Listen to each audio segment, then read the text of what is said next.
Hello peeps, and welcome to Tintagel Castle.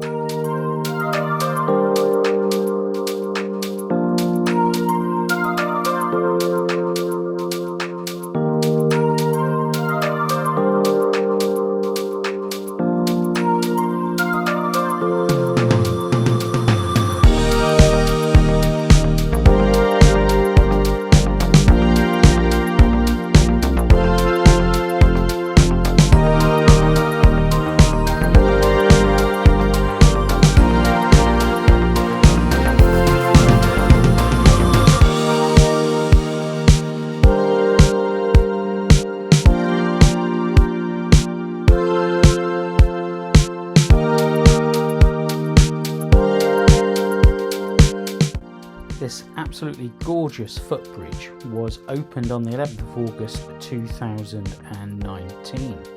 It is actually two cantilevers with a 40mm gap in the middle, so both sides of the bridge can move independently from one another. The level of the bridge was designed to reinstate the original route, therefore offering visitors the chance to experience Tintagel Castle the way its medieval inhabitants once did.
Hi guys, well I thought I'd give you a bit of information on what we did before we got here.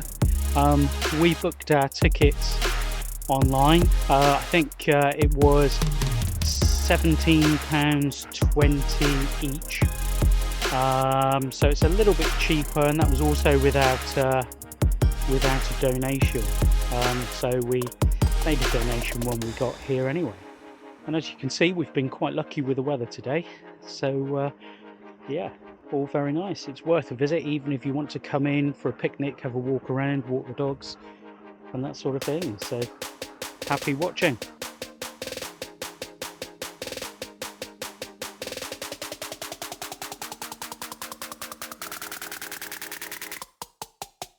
Booked our tickets to come in to the property, if you can call it a property, at 2 o'clock. We arrived a bit late because it was quite busy in the car park, took a while to get parked.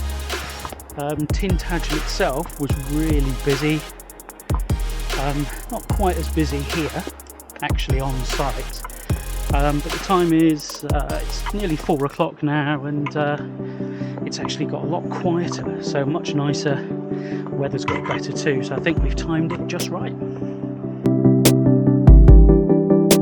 The rectangular structures that are visible in the video were actually reconstructed after excavation in the 1930s, but there are many more around that only became visible after a fire swept over the headland during a dry summer in 1983. Excavation has confirmed that these buildings do belong to the 5th and 6th century because of pottery found close by.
The chapel that you're looking at the moment was dedicated to Saint Juliet. It's presumed that they were a local saint. The structure that exists today is actually thought to be from around the 13th to 14th century.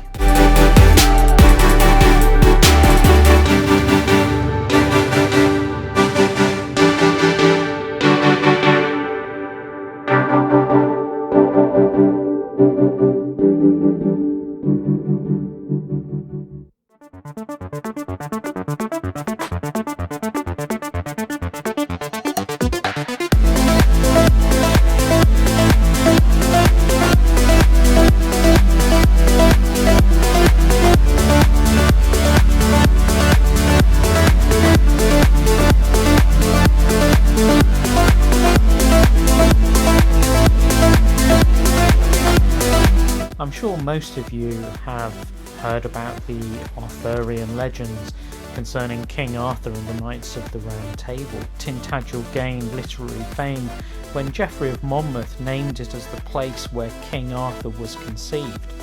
Now, it is widely thought that these legends and everything associated with them may have inspired the fabulously rich Richard, the Earl of Cornwall, to build a castle at Tintagel in the 1230s.